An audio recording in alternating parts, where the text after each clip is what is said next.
Good afternoon. Thank you so much for joining us today. My name is Leah Frieden, and I'm a reference librarian at the Fayetteville Public Library. We are so pleased to have Dr. Frederick Gooding Jr. with us today. Frederick W. Gooding Jr., PhD, Georgetown University, is an associate professor in the Honors College at Texas Christian University in Fort Worth, Texas. Gooding critically analyzes race within mainstream media, effectively contextualizing problematic patterns based on their historical roots. Gooding's best known work thus far, You Mean There's Race in My Movie? The Complete Guide to Understanding Race in Mainstream Hollywood, which has been utilized in high schools and universities nationwide. Also, the co-editor of Stories from the Front of the Room, How Higher Education Faculty Overcome Challenges and Thrive in the Academy. Gooding has stayed focused on the practical applications of equity with his 2018 book, American Dream Deferred, carefully detailing the growth and struggles of Black federal workers in the post-war era. Today, he will be discussing his latest work, Black Oscars, which expands his reach into cultural studies by analyzing African American Academy Award winners and how their narratives reflect and reinforce larger American history. Thank you so much for being here with us today, Dr. G. Absolutely. Thank you for the invitation. And it is indeed a pleasure to talk about something that I think is so very near and dear to all of us, and that would be the theater of imagination. And so without any further, without any further ado, why don't we go ahead and get started? Before I actually go into a little bit more detail about some of the comments and ideas that come from my book, I would just like to preface my comments by stating that I love the movies just like everyone loves.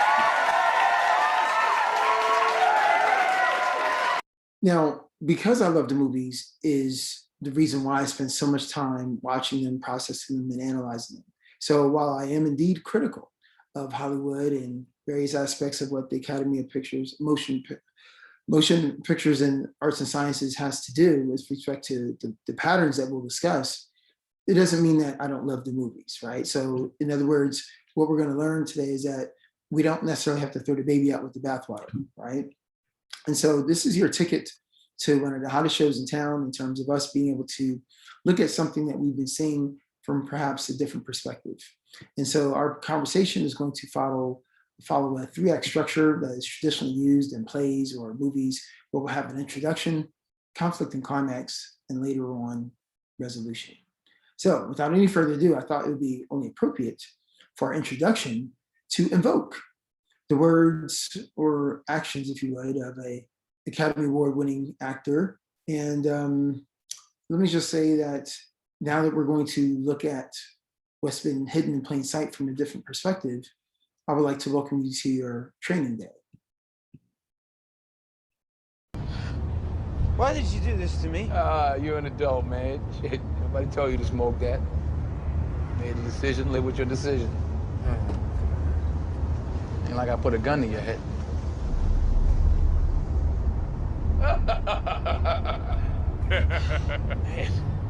Now, hopefully you will not find me as menacing as the character Alonzo Harris, as played by Denzel Washington in the Academy Award-winning role for Best Actor in Training Day, 2004.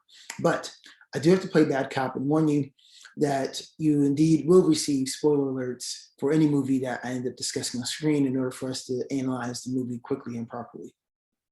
So let's go back to the very beginning.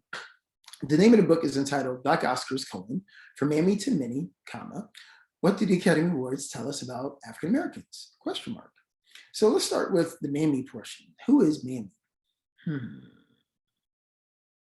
Oh, I know. Mammy, if I believe I'm correct, refers to an Academy Award-winning role as played by Hattie McDaniel in the movie Gone with the Wind, 1939.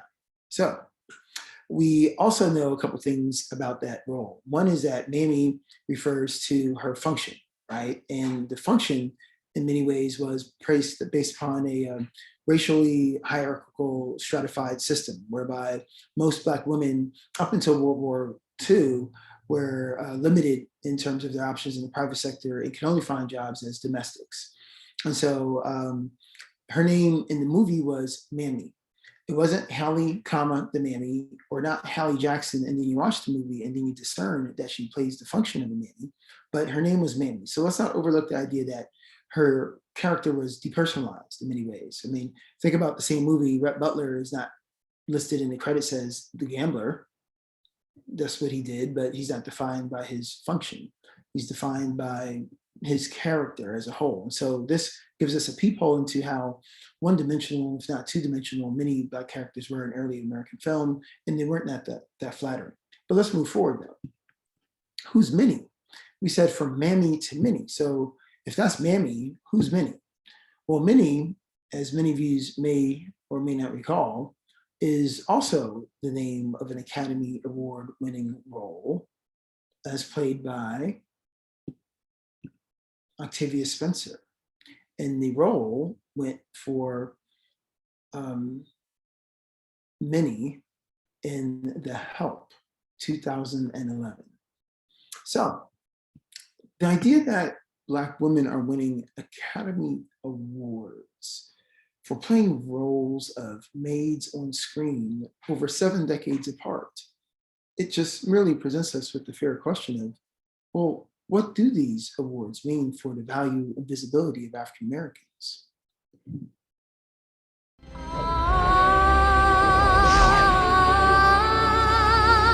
Now, before we go any further, it is fair to concede that the Academy Awards may not be a big deal to you personally, but that is not to say they're not a big deal. And what do I mean? Well, the Academy Awards are only televised in over 255 countries internationally. Further, if you wish to advertise during the Academy Awards, you will only need roughly $3 to $5 million for 30 seconds. The reason why, because the Academy Awards are only the second most highest televised and watched program on the planet behind the Super Bowl, right? So even though the Academy Awards may not be a big deal to you, they are indeed a big deal. And so it only behooves us to ask, well, what are people watching when they're watching the Academy Awards? And so in order to help us with this conversation, we have a couple of patterns at play here. Many of the characters that are nominated indeed fall within certain patterns that are laid out in earlier materials that I've written. But in terms of today's conversation, what I'm really interested in is this idea of the Black Oscar angles that I would like to talk about in more detail. And so when I was out researching at the Academy of Motion Picture Arts and Sciences out in California, I actually had the good fortune to make good company and acquaintance with one of the librarians, and she actually allowed for me to hold in my hands one of these Academy Award statuettes, right? And yes, Leah, that was pretty freaking awesome. Absolutely. Okay, that's A. B is they're actually a lot heavier than what you think. And C is I noticed the base of the Academy Award. It had these 5 rings or circles. And what's so interesting is normally when people are holding the Academy Award, they hold it triumphantly in air. You can't really see it in good detail. But obviously, since it was in my hands, I was able to look at it. And so I learned that these 5 circles represent the 5 original branches of filmmaking. And so I used this as inspiration for creating 5 Black Oscar angles. So what these Oscar angles will do is they will aid us in contextualizing a conversation about the quality of the roles. My contribution with this book is not necessarily talking about Louis Gossett Jr. and where he was born and just what list of movies that he's been in. That's not my concern. My concern is in the movie Officer and Gentleman, for which he was nominated, what was the power dynamic as reflected through his character? Did his character challenge the status quo, or did it support the status quo? That's the main contribution of my work. And we get at those qualitative questions through these Black Oscar angles, of which I'll explain in just a bit more detail. First, I just want to speak to this idea of quantitative analysis. So when it comes to the nominations, I absolutely have the numbers and I will share those with you because quantity is one way to measure diversity. But what I really want to emphasize in this conversation with you all right now, in terms of stimulating further discussion, is in addition to the quantity. I'm not saying that quantity is not effective, it's not without its merit or purpose, but at the same time, numbers only tell part of a story. In addition to the quantity, I'm also suggesting that we study the quality of these roles. And so to help us along, I just have a couple of examples that will add additional fuel for our discussion.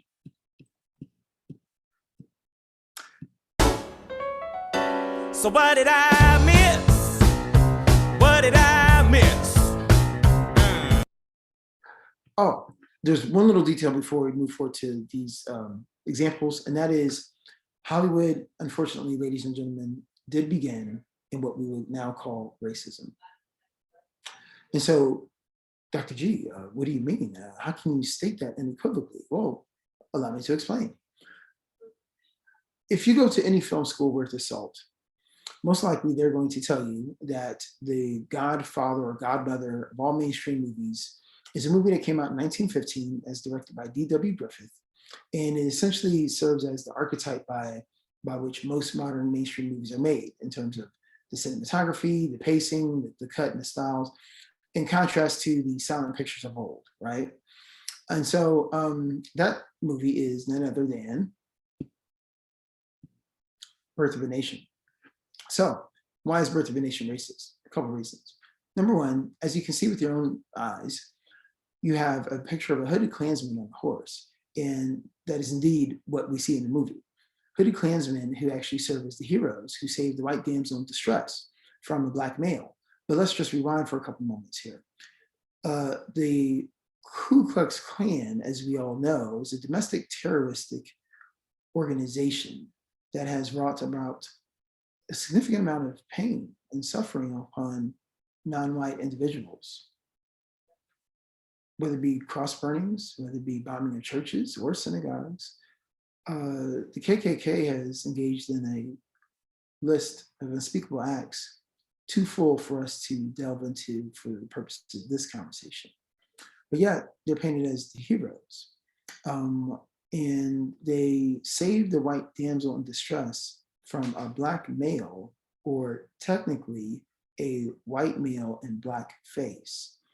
And ladies and gentlemen, blackface is indeed patently offensive and racist. I'm not going to sugarcoat it. It is just offensive and it's racist. Because what is blackface? Well, blackface is an older tradition whereby many, typically white males, although Shirley Temple, Fred Astaire, many other actors and actresses would engage in this behavior. What they would do is they would cover their faces in either burnt cork or darkened shoe polish, and then they would exaggerate what they imagined to be a perversion of Black culture. And typically it was all for the purposes of making fun of Black culture in terms of exaggerated emotions, high-pitched voices, displaying a lack of intelligence. I mean, it was just simply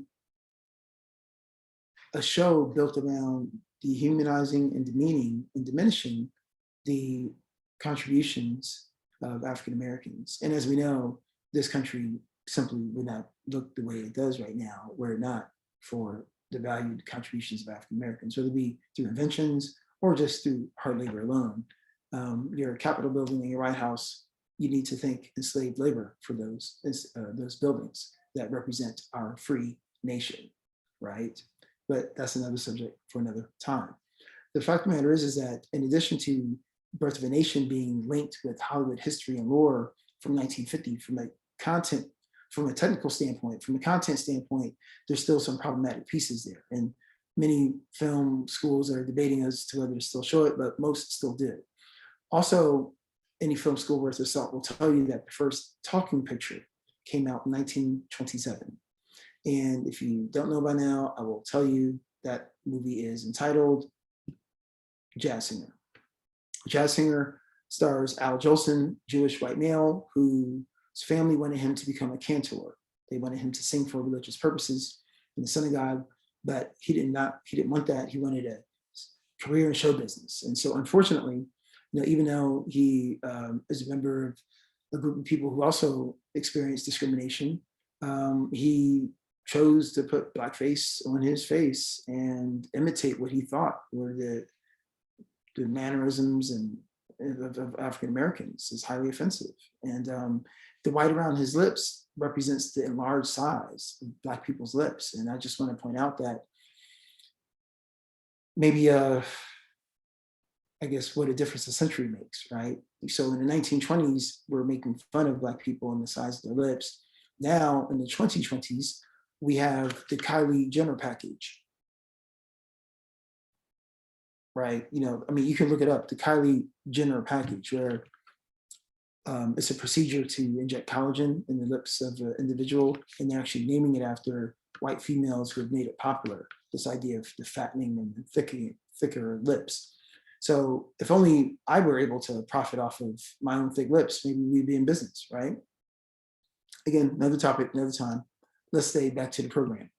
So I just want to just point out these little details, if we would, because if racism were a train that left Hollywood Station in, say, 1915, the question is, at what point in time did this train become derailed?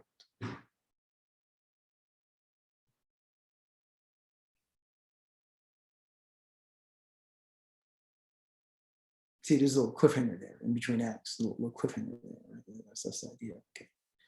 All right. So conflict, in context, we're going to go into our second act here and figure this out. So let's just take a pause, because what you have on your screen are actually the faces of all 19 African-American Academy Award winners. Now, again, technically, this does not represent the group of every single African-American or any individual who claims African-American descent to win an Academy Award, because, there have been some for behind the scenes type awards, but they're so statistically insignificant and infrequent, it doesn't even merit study, okay? So what we did was we focused on the 4 primary acting categories: Best Actor, Best Actress, Best Supporting Actress, Best Supporting Actor.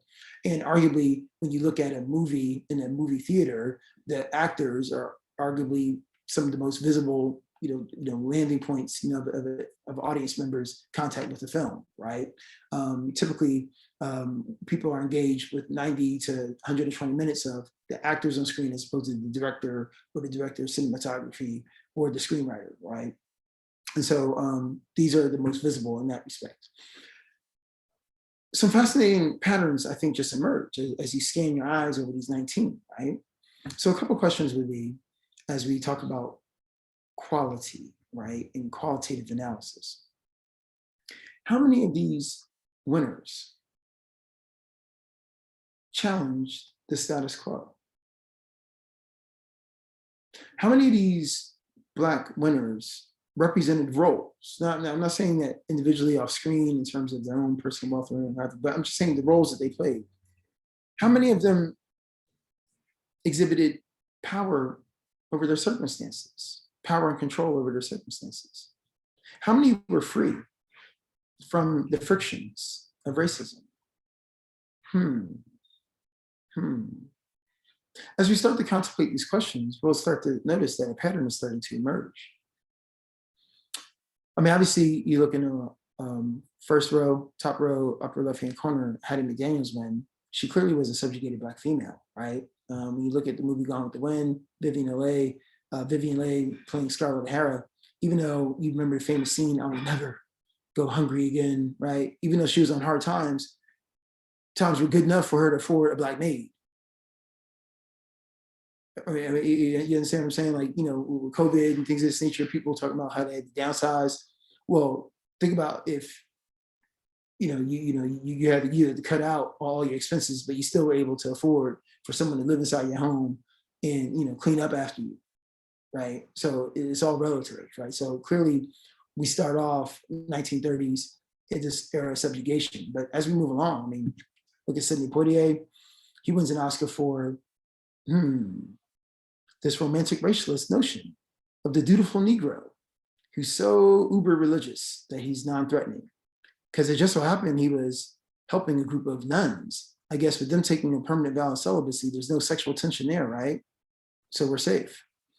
And this idea that he has nothing else to do except stop and give unquestioned and unlimited support to these nuns. And I guess what he gets out the equation is the opportunity to sing a few hymns with them. So think about just in terms of how his labor was exploited in a subtle way, even though we enjoyed it, right? Even though we enjoyed it, because they were all happy together, but we enjoyed it. Louis Gossett Jr. took on a role that was actually written for a white person. And so, so I think what's so fascinating is that while he might arguably have one of the strongest roles on camera of all these 19 winners, it's also nuanced in that it's within a military context, right? Where, we want our military to be strong, or at least that's traditionally has been the case. Because of course, you all know that Department of Defense actually rents Hollywood space so that they can consult directly on their image, because the military doesn't want their image sullied or tarnished. And so they will be very precise. They decided they would rather lend the actual real aircraft carrier or aircraft and be precise about, representing their image rather than have some fabrication. If only African Americans had full control over their image, right? If only African Americans had such control. Again, another pattern to pick out is this idea that many of these roles are for supporting roles, meaning that there are already whites on screen who are, enjoying some sort of power advantage over them. But there are many films up here whereby you have Black protagonists driving the action who are central to, the plot development, et cetera. But most of those movies where the Black protagonists are central are built around true to life, extraordinary stories. So what's the rub? The rub on that is these are what we call pararealistic films. And so rather than Hollywood make investments into movie vehicles by which many an audience member might patronize, Hollywood likes to hedge its bets and is more willing to invest in movie products that are already based upon people that are already known. So, for example, second row, fourth from the left, when I make a movie about Ray Charles, I already have a built-in audience that already knows who Ray Charles is, right? And so it's not like I'm really taking a risk in terms of creating a movie that's built around some brand new character that no one's seen or heard of before, right? And while this may not sound like a big point, just think about how the opposite works all the time. Think about Tom Cruise. While he's known for jumping on late night talk show host couches, he didn't jump out the womb as an A-list actor. I mean, he was built up into the status over a series of years, over a series of projects. And yet the idea is that not one single movie has he been asked to play upon a true to life individual who's famous. I mean, all these movies that he's been in is based upon these fantasy pieces, whether it be Risky Business to, Mission Impossible. And so when you look at third row, first from the left, Last King of Scotland, based upon a true story, Idi Amin. And don't forget how they darkened his face, Forrest Whitaker's, to make him appear more menacing, by the way, look it up. Jennifer Hudson, Dreamgirls, second from left, third row, also based upon a true story. 12 Years a Slave, fifth from the left, third row, also based upon a true story. Don't forget top row, Glory, fourth from the left, top row, also based upon a true story. Talked about Ray, based upon a true story. Green Book, third from the left, bottom row, also based upon a true story. And when we look at this being 2021 with the Academy Awards taking place on April 25th, many of the Black nominees appear to be fitting some similar patterns as well, but we'll get to that in just a second. So just take these faces in and just think about how these faces might fit some larger patterns that you might have seen, but just didn't really recognize them in terms of putting it all together in space and place, right? But so many of these roles have been marked by the analysis I'm about to share with you that I found. And so when we talk about this idea that many of these roles may not have been as game-changing as they were billed to be, let's take a closer look at the Academy Award-winning Help movie. I think this movie is fascinating because the author herself says that in this movie, Aibileen is a good mother, right? Intelligent author, dedicated servant of the Lord, and a good mother.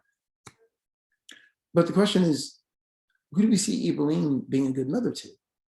Because I do recall seeing Octavia Spencer's daughter, right? And in contrast to other coming of age movies whereby, I don't know, we'll see white teenagers prancing around with dinosaurs or something of that nature.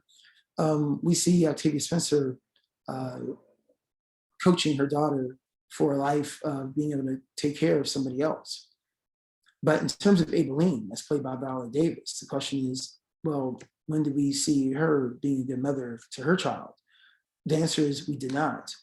She had a son, but he was lost in a tragic accident. So instead, this is what we see. You is kind, you is smart, you is important. You is smart, you is kind, you is important. Oh, that's so good. And so I think a scene like this makes me want to just ask our audience a couple of questions. First, who does the help help? Who does the help help? Because some of you might be thinking, but Dr. G, I think you're being a little too hard. I mean, I really thought this movie is really informational. I thought it was really interesting. You know, I learned a lot.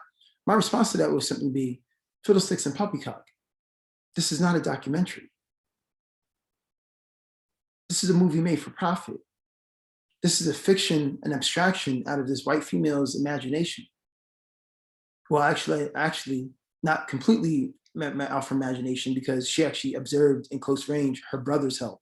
I don't have any help at home. Her brother had help, I guess. It's convenient when it works out. So she was able to just observe that help and be able to abstract the story that way. So I think it raises questions as to who has the power to tell a story, right? You know, because I don't know, maybe I should try it. Writing a story about suburban angst of white females, you know, who are not, you know, being validated by their husbands, you know, who are expected to, you know, pick up the kids. Maybe I should write a book about that and see if the New York Times will, you know, pick it up and see if it becomes like this calling card for race relations. Maybe I should try that. But the fact of the matter is that even Viola Davis herself said that she regretted her role in the help. And mind you, this is in 2018, not 2020, the summer of social justice, where most people had some sort of racial epiphany after watching a Black man lose the essence of his life for 8 minutes and 46 seconds when a callous and indifferent officer named Derek Chauvin refused to move his knee from his neck. So this is before then. This is beforehand. She just said, I just felt like the stories and maids weren't heard. And maybe she's right, because the movie that I saw a phenomenal trajectory arc, character arc of Skeeter, as played by Emma Watson. I mean, think about it. She was able to negotiate eye to eye with another white male at the local paper and create this advice column opportunity for herself. Then she leverages or uses, whichever word you want to use, the advice of Aibileen. Remember, she was sitting down while Aibileen was hanging up the laundry. She uses her, you know, advice for the column, does a good job, and then is able to leverage a book contract, leverages the voices or uses the voices of the local Black maids to then get a new job in New York, where she's able to leave Mississippi. And so along the way, she's able to reconcile with her love life and reconcile with her mother. Not bad. In contrast, when you look at the two Black women, they literally both ended the movie, both final scenes on screen, in maid outfits. And so, but Dr. G, you're being a little hard. Remember, it's hinted that Aibileen's supposed to be an author. Yeah, you're right. It's just that, at least in the version I saw, maybe you saw the extended version. The version I saw, they didn't show Aibileen become an author the way they showed Skeeter become an author, right? And so the idea that I'm supposed to be happy because Minnie is sharing fried chicken cooking duties with her mistress, I'm supposed to be happy with that. There's this idea of resolution. But I guess my question is, after they eat the meal, who's going to do the dishes? Or who's going to cook and do the dishes the next day? You get the point. Black female subjugation was not challenged in any meaningful way. But yet, this is a feel-good movie that was designed to bring people to the theater. But in actuality, when we recall the idea that this is a movie made for profit, this behooves us to ask additional questions. Because the last thing I'll say is that when it comes to the help, I don't need to pay Hollywood to be informed about Black female subjugation. All I have to do is talk to my great aunt. That's all I have to do. This is not novel to me. And so again, we have to ask the question as to who does the help help? So you shouldn't have hit it. Here's what I want to do. I'm going to try to resolve this because I can feel the tension building, and I want people to to relax and enjoy this thing called life, right? Well, at least I want to as well. But it's kind of hard when that racism thing gets in the way. But so what, right? That's what people always ask. Like, so what? So what should we do? Well, here's the deal. Before I reveal to you the quantitative analysis and the Black Oscar angles analysis, I just want to point out that Hollywood pretty much does what it wants. And so let's take the movie Ted. Ted was a comedy. It was a fantasy movie based upon the premise that this teddy bear that you see on screen was not just some docile, motionless, voiceless stuffed animal sitting in a corner that was cuddly. If anything, he was animated, he was alive, he was crass, foul-mouthed, and up to all types of shenanigans, right? He was the brainchild of Seth MacFarlane, the creator of Family Guy, that animated adult cartoon. So as it turns out, Mark Wahlberg, I believe, is the owner, and Mila Kunis was his girlfriend. They end up arguing because Ted ends up becoming a wedge between the boyfriend and girlfriend. Boyfriend and girlfriend end up fighting over Ted. Ted ends up becoming ripped apart. Girlfriend becomes remorseful, and she goes outside one night, looks up at the stars, and wishes that Ted would come back to life. Because it's a movie, he does. And because it's a movie, he could be alive in the first place, right? Okay. But what I'm here to tell you, I tell you this story to tell you this. We have professional astronomers from this small little school in Jersey. I don't know if you heard of it. It's called Princeton or whatever, right? They confirmed that what was shown on screen was a true and correct constellation of Ursa Minor. Ursa Minor. Do you get the joke? Ursa Minor means small bear. So, which one is it, right? I mean, on one level, we're so detail-oriented where we're going to get the exact, true, correct constellation Ursa Minor on screen. People, think about how tonight, if I were to come to your town, Fayetteville, Arkansas, many would be hard-pressed to point out Orion's Belt and the Big Dipper, right? And that's like the most easily recognizable one they say. I remember being in fifth grade school, my teacher was like, oh, there's Sagittarius. I'm like, what are you talking about? There's not a scorpion up there. Sorry, lady, I don't know what you're talking about, right? I mean, you had to work hard. Like, I guess, I felt so guilty. I just couldn't see what they were talking about. So really, Ursa, I mean, in other words, they could have thrown just a group of stars on screen and we would have got the point. She made a wish. But which one is it? On one level, you're so detail oriented, and then at the same time, you have no idea that the Black guy dies first. So let's do some analysis. In terms of the numbers, as far as total number of nominees, yeah, I mean, this is the reason why I just don't spend much time on it, because there's just not that much to talk about. I mean, you're talking about nearly a century has gone by and we can't even get over 1.5%. And then as far as wins, I guess we're doing a little better in terms of 2.1, that's the highest.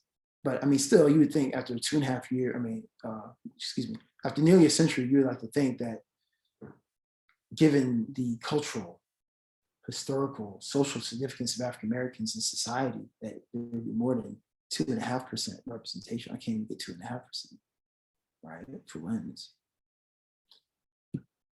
And so here's the point that I think is a little more interesting to discuss before we close, right? And hopefully something that I'm confident that if you read the book, you'll find interesting and will perhaps have more tools with which to have these conversations with others with. So in terms of the quality of the roles, this is what I want to leave you with.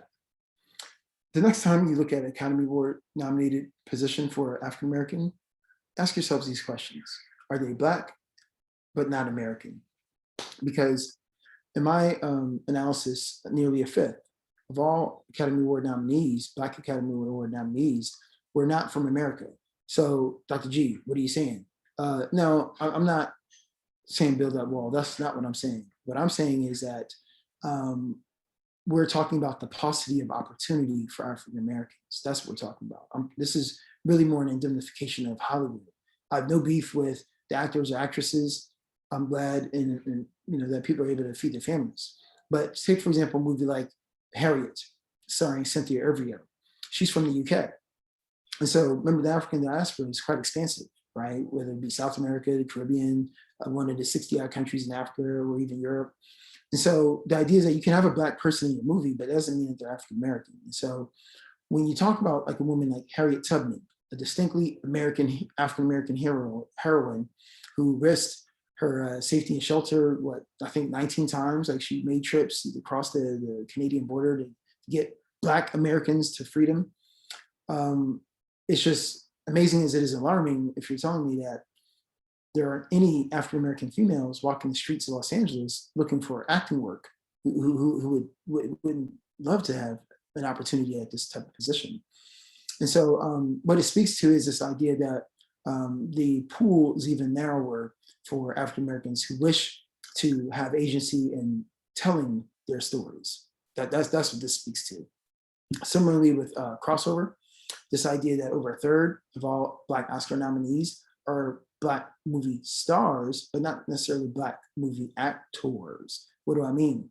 So oftentimes Hollywood will utilize shorthand, and they will employ famous crossover comedians, whether it be Tiffany Haddish or Chris Rock or obviously Kevin Hart, to sometimes athletes, LeBron James, Space Jam, or Michael Jordan, Space Jam, Jimmy Butler making appearances in that Christmas movie, to music stars, of course, right?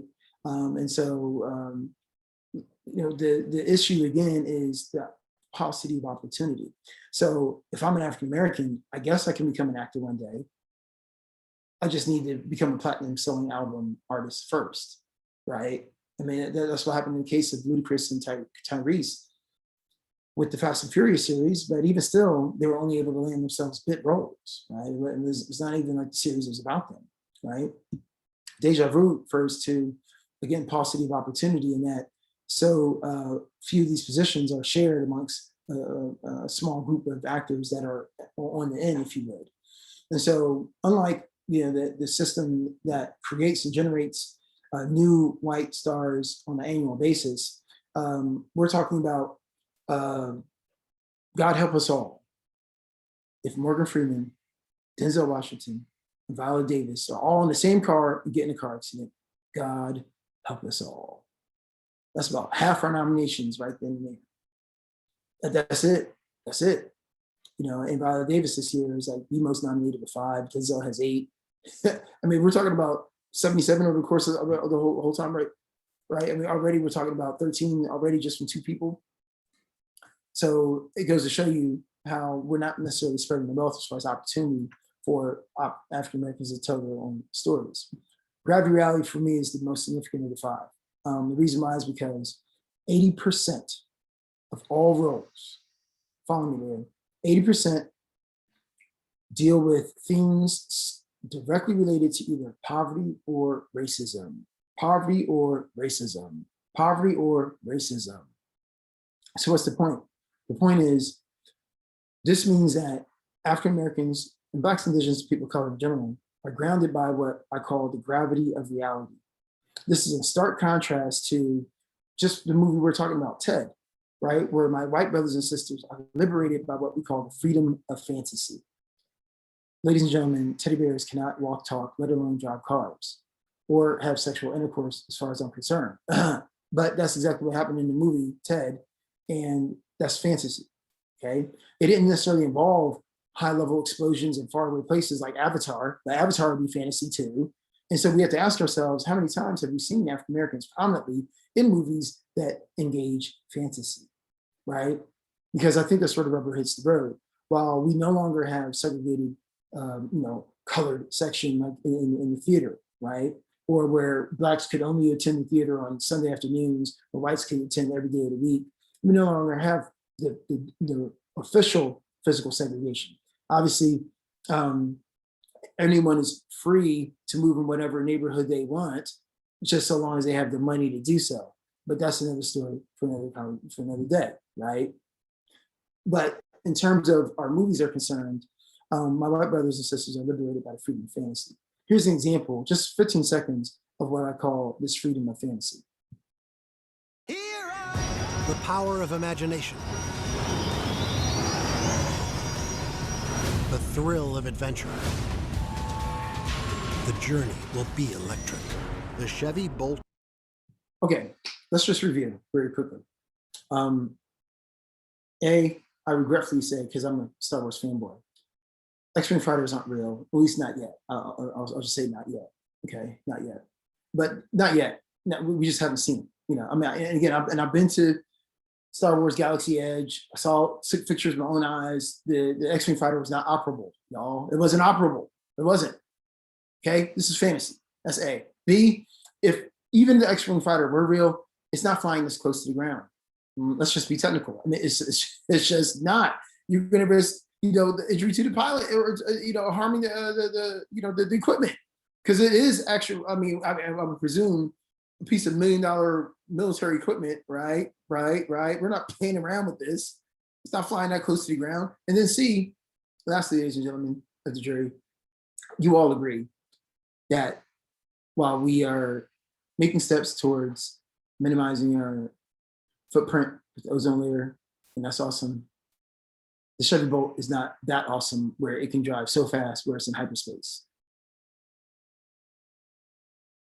And I'm not knocking American made, you understand what I'm saying, y'all? I'm just saying the Chevy Bolt is just not that fast. It's not going into hyperspace. That's called fantasy, right? But we don't even think of it. It's just 15 seconds, white female in your picture, ha ha, he, everything's great, this is great. But the bottom line is just contrast versus that, the other roles that we're talking about, right?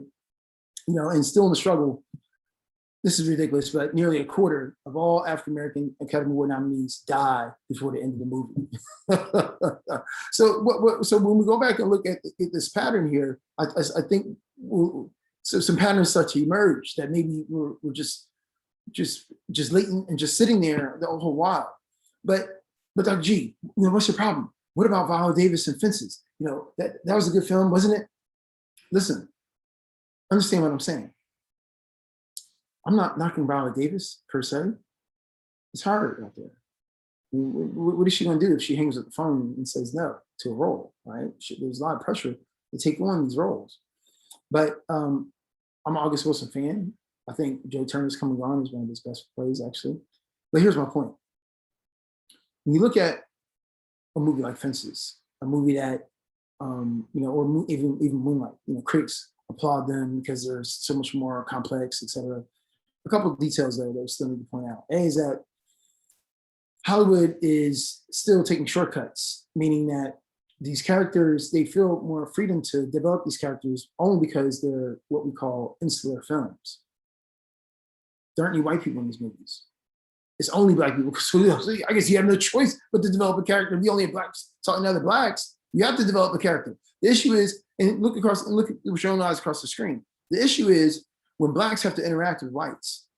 When we have to share a screen, all of a sudden racial hierarchy emerges somehow, shape, or fashion.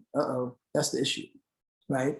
So the other part about the whole Fences piece, and again, they're knocking against Viola Davis, but I, as a 40-something black man in this country, I regret to inform that I deal with what we may call black pain on a daily basis, not only for myself, but when I think of the students that I assist on a daily basis in the predominantly white institutions campus, from the microaggressions to the more overt. After all, we do have a statute of people who served in the Confederacy on our campus. It's not a Confederate statue, but they do have Confederate ties. Right? This idea that, well, Dr. G wasn't about slavery. Okay, I mean, I guess we can have that debate another time, but enslaved labor was a part of this warped idea of freedom for so many in the South. So it's a little difficult, you have to excuse me, it's a little difficult for me as a living descendant of those who were enslaved to reconcile with how enslaving and entrapping, torturing, and exploiting labor of somebody else is somehow a part of your freedom to make money and find liberty, life, and pursue happiness. I'm having difficulty reconciling that, but maybe you might have another answer later. But the larger point is this.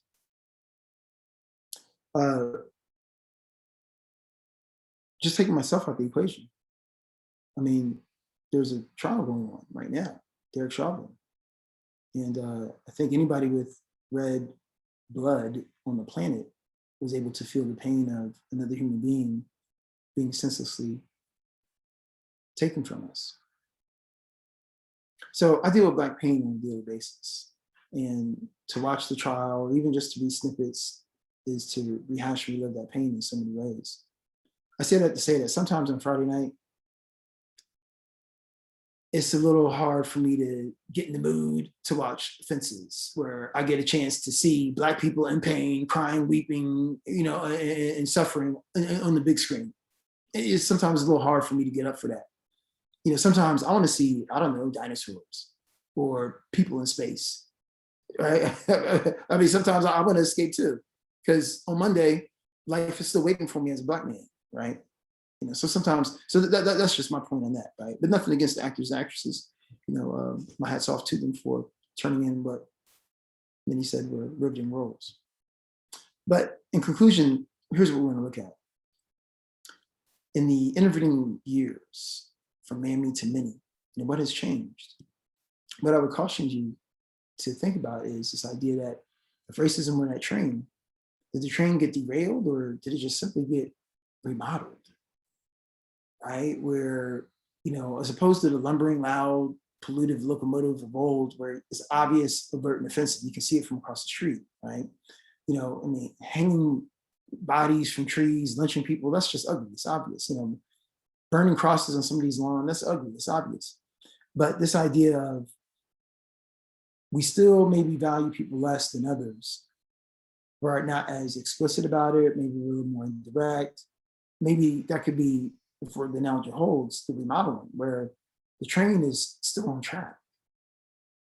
The train is still on track. It's just more fuel efficient. It's just quieter.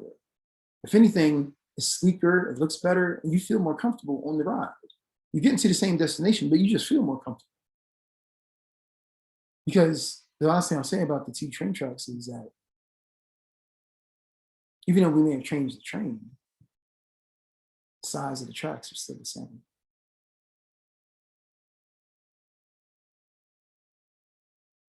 And with that, the training day is complete.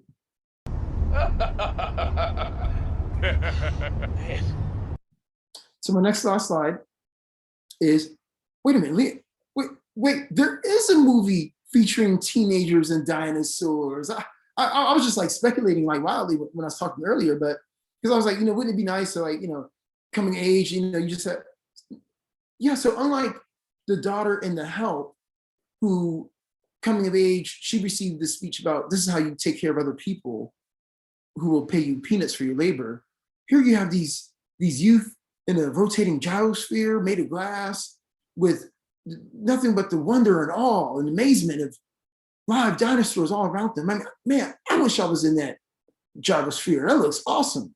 I mean, because remember, I studied dinosaurs too when I was a kid. I had a childhood too. Stegosaurus, Ichthyosaurus, Brachiosaurus, Tyrannosaurus, right? I mean, can I like dinosaurs too? I mean, right? Can I? But the point is this appears to be an exclusive province only for my white brothers and sisters mostly. But what's fascinating is in order to get here, how we had to see past so many steps. On the lower right-hand corner is the reality. But we had to use our imagination to see past that to create this magical world that technically, anyone could inhabit. And so in closing, my question is, when it comes to African Americans, is it not true that Hollywood still, unfortunately, suffers from a chronic lack of imagination. Because one place where we're all equal is at the box office. Hollywood will take all of our money just the same. But it appears to me, Dr. G, that one place that despite the fact that we all pay the same price of admission, it is people of color, Blacks in particular, who disproportionately bear the cost of admission. Once again, my name is Dr. Frederick W. Jr., aka Dr. G. And now that you've had an introduction and glimpse into this Black Oscars experience, may you never see movies the same way again. Thank you. That was wonderful, Dr. G. Thank you so much. If there is a question, please feel free to put it in the chat. And I did just want to take a minute to mention that we do at the Fayetteville Public Library have a copy of Black Oscars as part of our circulating collection. So if you are interested in reading the full book, we do have it here at the library. And I'm not seeing any questions. So I'd like to say thank you again for sharing your time and your talents with us this afternoon. Dr. G, I really appreciate you joining us here at the Fayetteville Public Library. Well, listen, I'm appreciative of you inviting me into this space. If anyone wants to continue the conversation in some way, shape, or form, I just dropped in the link. Feel free to email me a question. But the main thing is I just want to encourage us to stay in conversation, right? And stay in negotiation. Maybe there's not one answer, but maybe there's multiple angles. But to the extent that we're able to share them and understand them, then maybe we might be able to move forward together somehow. So in other words, ladies and gentlemen, keep watching what you're watching. Very good. Thank you all for coming and have a wonderful afternoon.